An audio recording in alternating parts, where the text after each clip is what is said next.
കർത്താവ് ഗിബയോനിൽ വെച്ച് ശലോമോനോട് ചോദിക്കുക, കുഞ്ഞെ നിനക്ക് എന്ത് വരം വേണം?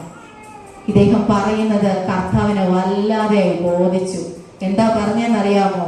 എനിക്ക് ഈ ജനത്തെ ന്യായപാലനം ചെയ്യാൻ വിവേകമുള്ളൊരു ഹൃദയം വേണം. ഈ ദുഷ്ടജനവ, പാപത്തിൽ കിടക്കുന്ന ജനവ, നാശത്തിൽ കിടക്കുന്ന ജനവ, തന്യോന്യം തല്ലുകൂടുന്ന ജനവ, ആരെയും ഇഷ്ടമില്ലാത്ത ജനവ, അസൂയപൂണ്ട ജനവ, കൈപ്പുള്ള ജനവ, നടുവിൽ നിൽക്കണമെങ്കിൽ കൃപ വേണം. ശലോമോൻ അന്ന് പറഞ്ഞു, എനിക്ക് വിവേകമുള്ളൊരു ഹൃദയം വേണം, വിവേകമുള്ളൊരു ഹൃദയം വേണം.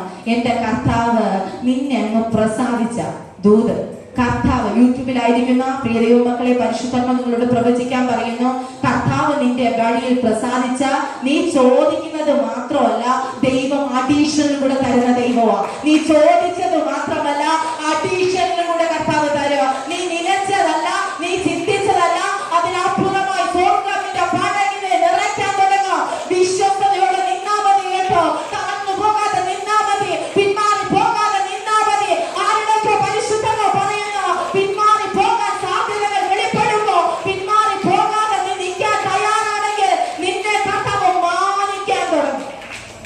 ഈ വിവേകമുള്ള ഹൃദയം ചോദിച്ചപ്പോ കർത്താവിന് അങ്ങ് വല്ലാതെ അങ്ങ് ഇഷ്ടപ്പെട്ടു. കർത്താവിന് ചിലരെയൊക്കെ വല്ലാതെ അങ്ങ് ഇഷ്ടപ്പെട്ട ശത്രുക്കൾ പോലും ഇണങ്ങുമെന്ന്, ശത്രുക്കൾ പോലും ഇണങ്ങുമെന്ന്. ഒരിടത്തും സാധ്യതയില്ലാത്തവർക്ക് ദൈവം നിനക്ക് സാധ്യതകൾ ഒരുക്കുമെന്ന്. നിന്നെ കണ്ടിട്ടില്ലാത്തവർ നിന്നെ സഹായിക്കാൻ തുടങ്ങുമെന്ന്. നീ വീണുപോയാൽ എവിടെ ഇരുന്നാലും ആ വ്യക്തികൾ നിങ്ങളുമായി കണക്ട് ആകുമെന്ന്. ഇതൊക്കെ പരിശുദ്ധമായ ഫേവറുള്ള വ്യക്തികൾക്ക് സംഭവിക്കുന്ന കാര്യം.